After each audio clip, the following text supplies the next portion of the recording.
On part à Berlin. Ouais, c'est trop cool. Je veux absolument y aller cette année. Regarde-moi ça. C'est trop bien. Et de toute façon, là, je vais faire une transition et on va se retrouver à Berlin. C'est une dinguerie la team. 6h26. On est venu ici avec du coup Mathis, Jean de l'équipe FV, mais aussi avec des potes à nous qui travaillent dans le même milieu. On avait Gabriel et Félix avec qui on était à New York, qui ont eux deux leurs médias qui parlent de SAP, et d'Avril qui nous a rejoint. Donc on a passé quelques jours ensemble à découvrir Berlin pour ceux qui ne l'avaient jamais découvert cette ville. À New York, ils connaissent pas ça à New York, frère. Il y a de la noix de coco, je suis allergique. Il adore Il y a des fruits, je suis allergique. On est venu surtout à l'occasion d'un événement. Il y a une grosse marque ici qui s'appelle Strange Vision. Ils faisaient en fait 4 pop-up. Ils ont fait New York, Cologne, Berlin et Londres, je crois, avant de sortir une nouvelle collection. La veille, on est arrivé sur place et on a pu rencontrer du coup les gens qui campaient littéralement pour être les premiers arrivés. C'est un des rares pays en Europe encore où le camping, c'est une dinguerie le Monkey. Hein. Genre tout à l'heure, là-bas il y avait 20 personnes. Et là, il y a 60 personnes, 70 personnes. Mec, c'est des marques. En fait, pour moi, c'est des marques ads. Et pour moi, les marques ads, elles convertissent pas en physique à ce point-là. Il y a une putain de communauté, genre. Pour moi, on arrivait à la fin de la sneakers. Le streetwear commence un peu à baisser. Les marques indées, on vend moins. Moi, j'ai une théorie, c'est que le marché allemand est très récent sur ce genre de marque aussi. C'est un pays qui a jamais été calculé. Suprême, ça arrivait tard de baiser. Genre en mode, nous, notre première marque indé, c'était Chiller, frère.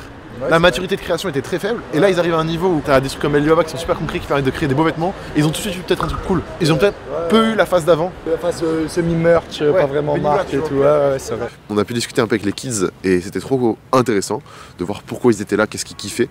Et Jai s'habille bien différemment de nous, et ça tu t'en rends pas compte si tu viens pas en vrai voir comment les gens s'habillent. Ça va? Ça va et toi? Ouais, super. Tranquille. Vous venez d'où? T'es français? Non, je suis allemand. Non, je bin Frankreich geboren. Ok. Et c'est courant les camp-out comme ça et tout sur les sorties de sneakers, de Supreme et tout? Parce qu'à Paris maintenant c'est chaos un peu. Là, les sneakers aussi, ça devient un peu plus mort. Selling et tout ça. Toi, c'est quelque chose que t'as souvent fait à Berlin, des camp-out et tout? Ouais, depuis l'année dernière. Ok. Après, vous me faites la confiance. Moi, j'ai des classiques, vous m'écoutez pas. Classique quoi? Franchement, c'est un gros classique, j'avoue. Gros, le poulet. Off. C'est exactement ce qu'il veut dire. C'est écrit quoi? Grand nom là. My first grade. C'est à vous la marque? C'est quoi le nom?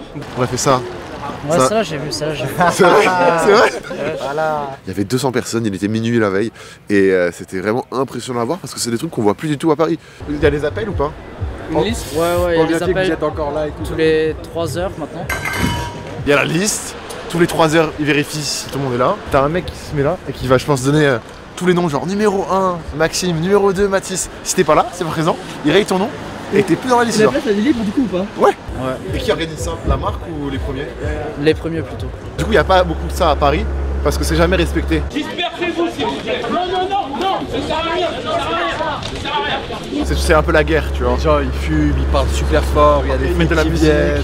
Il n'y a pas des vigiles qui bossent là-dedans qui vous disent vas-y cassez-vous maintenant là? Non, les vigiles ils nous ont dit on peut rester devant. Et après, et après ils nous ont dit qu'on peut Même vous mettre dehors, putain. Ouais.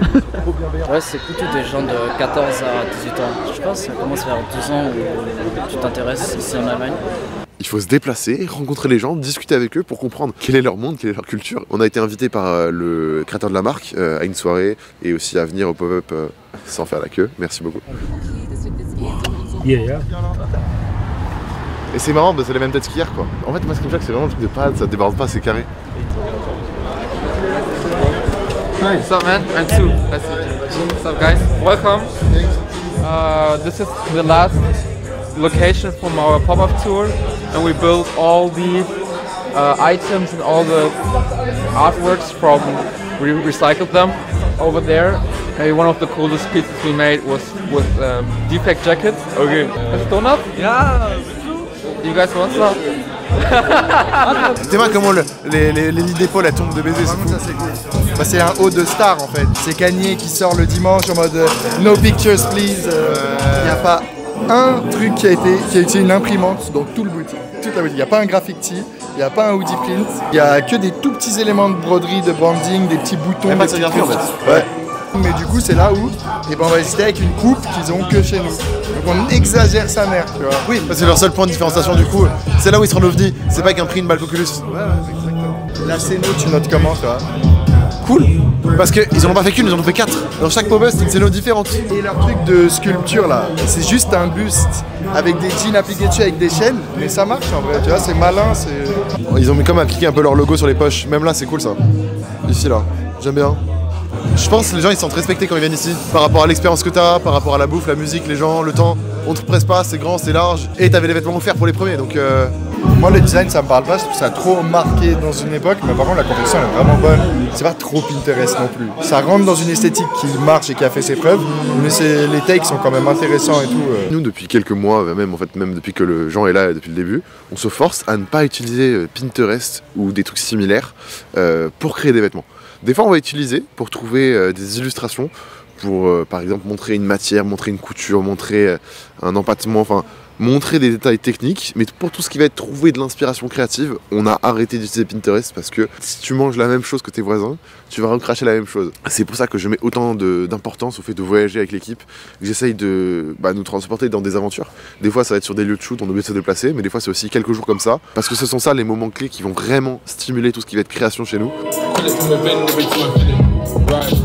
Que ce soit voir comment les gens s'habillent, discuter avec eux, on peut essayer de le faire par internet, on peut essayer d'envoyer des messages, de discuter, on peut essayer. Mais le faire en vrai, c'est totalement différent. Parce qu'en vrai, tu te rends compte et tu vis le truc. Si tu vois par internet que, ah ouais, en fait, eux, ils aiment pas les vêtements avec les graphiques, tu vas le mettre dans ta tête, puis ça va partir quelques semaines après parce que tu l'auras pas vécu. Ici, je l'ai vu. D'Avril, il était là, mais regardez comment il s'habille, c'est trop intéressant, machin et tout. Il a l'air d'avoir un vrai game du pantalon. Hein. Ce qu'ils faisaient, c'est qu'ils te créent une silhouette. Ouais. Et là, c'est la même chose. Leurs vêtements créent la silhouette. Là où en France, les gens sont beaucoup plus droits et t'as beaucoup moins ce truc-là.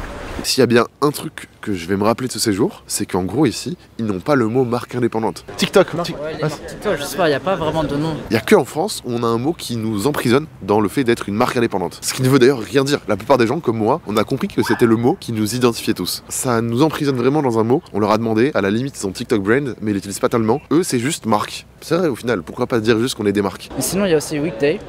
International, boutique. Quand les marques indé sont trop grosses, elles sont perçues comme Weekdays, Urban Outfitters. Ce qui fait que quand le mec me parlait de vêtements, il me parlait très bien de Vicinity, Trend Vision, et à côté il me parlait de COS, qui est une filiale fast fashion de H&M. Parce que pour eux, ce sont des vêtements. Ils mélangent tout et je trouve ça super. Et COS, vous connaissez, c'est la marque française. Là, ça commence un peu. Il y a un magasin à Hackescher Markt. Après, il y a les gens qui suivent Acne Studios et tout. Ça, c'est beaucoup plus gros. Genre, il y a un bureau, il y a des équipes. Il y en a plusieurs en fait, des communautés. Si dans quelques années, on continue d'utiliser encore ce mot marque indépendante, ça va nous limiter dans notre croissance. Les grosses marques vont pas nous prendre au sérieux. Les parents vont rester à penser qu'on est des petits et qu'on n'est pas intéressant. En fait, c'est plus des marques qui attirent les jeunes. On a appelé les marques indépendantes en Allemagne. Oui. Parce que tu vois, c'est un mot français. Mais c'est ça, parce qu'il n'y a pas le mot. Et je sais que les gars, c'est super compliqué. Même moi, dans mes vidéos, je dis marque indépendante régulièrement. Parce que c'est facile, c'est le mot qu'on a tous en tête. Mais je vais me forcer à essayer d'utiliser un autre mot pour décrire cet environnement créatif qu'on a qui n'est pas forcément marque indépendante. Juste, on fait des vêtements. On est des marques. Ce qui fait que je crois que ça crée un petit lien avec les gars de Trend Vision. J'espère que quand ils viendront à Paris, on pourra les rencontrer et passer plus de temps pour discuter avec eux. On a une magie de fou en France, c'est que la plupart des créateurs discutent entre eux, échangent, se partagent des tips, des usines, des conseils. Moi, tu racontes ça à mes parents ou à des gens de l'extérieur, ils pourraient se dire mais vous n'êtes pas concurrents? Et peut-être que oui, d'une sorte on est concurrents, mais personne ne le voit comme ça, juste on s'entraide et on essaye d'avancer parce que quand on avance nous, on fait avancer le milieu. J'espère que nous, en faisant l'effort d'aller dans d'autres pays, quand les événements ou d'essayer de contacter d'autres créateurs, peut-être que ça va réussir à créer cette même énergie, mais pas au niveau de la France, mais au niveau du monde. Alors peut-être que là je suis un peu un ouf, mais je pense que c'est possible. C'est trop bien. C'est le truc. Tu vas le voir. T'es prêt? Ça y est.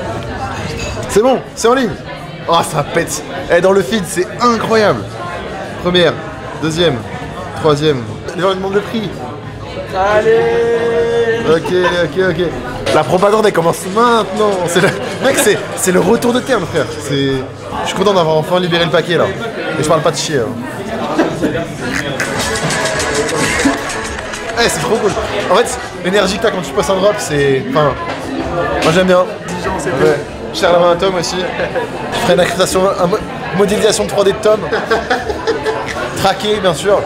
Première fois qu'on fait un drop avec autant d'avance sur la com et qu'on a plusieurs coups, je suis là pour abattre. C'est Tom qui a fait de terme internet la première fois qu'il avait vu. Ouais.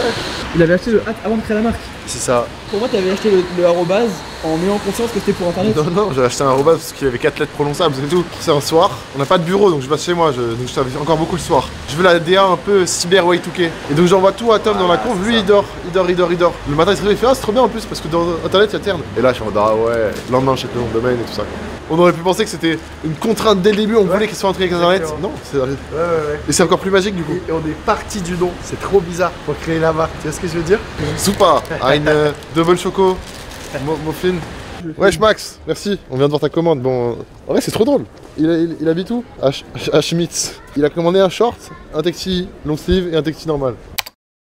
Déjà lui il ment parce que moi j'ai l'histoire et c'est impossible que ça soit lui qui ait trouvé. J'étais en train de Je peux dire les mots. Mais c'est un enculé, c'est mon nom ça. Il m'a parlé d'un truc. Attends mais c'est un projet qu'on avait avec Félix et Subra mais t'as pris des mots qui ressemblaient. Et après j'ai réfléchi et tout et je me suis dit j'aime faire quoi.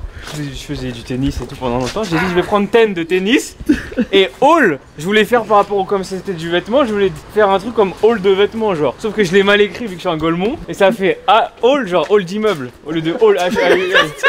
Là, ça m'énerve. Qui a eu l'idée de séquence? Regardez, il se cache.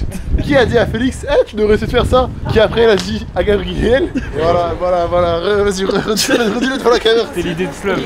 On sait pas de quelle idée on parle donc. On parle vraiment de l'idée de faire des comptes spam. Le meilleur short pour l'été. Là, j'ai vraiment en fait qu'une hâte, c'est sortir le premier drop des hard shell et des soft shell et des vêtements qu'il y a autour. Tu sais que là, on a recalé la date du drop genre 4 fois, je crois. Problème sur problème de prod. Et si ça se passe bien, peut-être qu'on va pouvoir commencer à bien développer Tern. J'aimerais bien que Tern ait genre 50 000 abonnés sur Insta à la fin de l'année. Je dis 50 000 abonnés sur Insta parce que c'est un chiffre assez cool à matérialiser. Ces dernières semaines, je me rends compte que mon temps est très précieux. Il y a Yuzu qui est rentré dans la boîte, celui qui filme, qui montrera probablement ce fichier. Rien que ramener une personne dans l'entreprise, ça m'a pris tellement de temps pour tout expliquer, tout apprendre. Et encore, j'ai pas fini. J'essaye d'organiser toutes mes journées par un calendrier. C'est venu assez naturellement là parce que j'en avais besoin. Et en gros, peut-être que je vais pas respecter de fou le créneau, mais au moins, ça sera écrit et déjà, à la fin de la journée, j'ai l'impression d'avoir fait un truc. Franchement, le calendrier, il me donne envie de vomir. Par rapport aux vêtements qu'on crée, par rapport aux compétences qu'on a, je suis super content. Faut juste qu'on en envoie plus, qu'on soit présent un peu plus régulièrement. Mais avec notre petite équipe de 4 là à Orléans, on fait des trucs pas dégueux.